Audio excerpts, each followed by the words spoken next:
प्रधानमंत्री नरेंद्र मोदी के बंगाल दौरे के सिर्फ 24 घंटे बाद वहां के मुस्लिम क्या कहने लगे, कैसे वो अपनी राय बदलते नजर आ रहे हैं, आखिर कैसे उन्हें डर है इस बार कि ममता दीदी का पत्ता कट सकता है।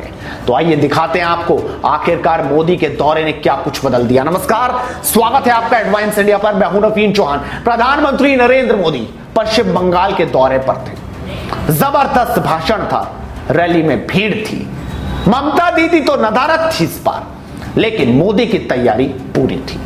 लिहाजा जो हुआ वो तस्वीरें देखकर आपको समझ आएगा। इस बार ममता दीदी मंच पर नहीं आई, कार्यक्रम में नहीं आई, क्योंकि उन्हें लग रहा था कि उनकी बेइज्जती होती है। पिछली बार तो चली गई थी, लेकिन इस बार प्रधानमंत्री ने जो भाषण दिया, सबसे पहले आप उस पर नजर डालिए और उसके बाद आपको तस्वीरें और दिखाएंगे। 2011 में पूरे देश की नजरें बंगाल पर थी। लेफ्ट की हिंसा और भ्रष्टाचार का जर्जर किला ढहने की कगार पर था। उस समय ममता दीदी ने बंगाल से परिवर्तन का वादा किया।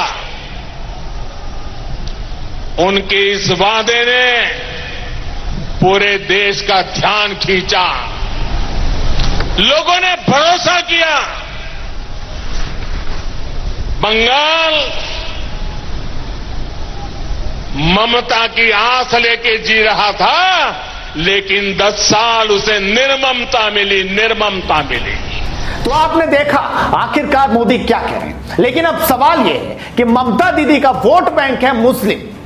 इस बार वो उन्हें लुभाने के चक्कर में कोई कसर नहीं छोड़ रही है, लेकिन उन्हें डर सताने लगा है दूसरे लोगों का भी, दूसरे वोटर्स का भी, कि आखिरकार उनका वोट कैसे लिया जाए। लेकिन आप समझिए, जब उनका ही वोट बैंक यानी कि मुस्लिम जो उनके रहे हैं उनमें फाड़ होने लगे तो क्या होगा। वैसे भी ओवैसी वहां कदम रख चुके हैं और उनके कदम से ममता दीदी का पारा और ज्यादा बढ़ गया। इधर सेंध बीजेपी ने लगा दी, उधर ओवैसी ने लगा दी। लेफ्ट और कांग्रेस तो लगा ही रहे हैं, यानी ममता दीदी को टेंशन अब सताने लगी है। इसी टेंशन को समझ रहे हैं वहां के मुस्लिम मतदाता भी। आखिरकार उन्होंने क्या कहा, क्या सोच रहे हैं, आप खुद देखिए। आखिरकार मुस्लिमों की राय है क्या। मुख्तार नकवी कहते हैं, सच्चे मुसलमान हो तो भाजपा को वोट देना, अपने घर और देश को बचाना चाहते हो तो भाजपा को वोट देना, पाकिस्तान चीन को हराना चाहते हो तो भाजपा को वोट देना, गद्दारों को हराना चाहते हो तो भाजपा को वोट देना, वेस्ट बंगाल समृद्ध बनाना चाहते हो तो भाजपा को वोट देना। असलम खान कहते हैं, जो राजनीति के लिए अपने धर्म को भूल सकता है वो सत्ता में आने के बाद भी भूल जाएगा।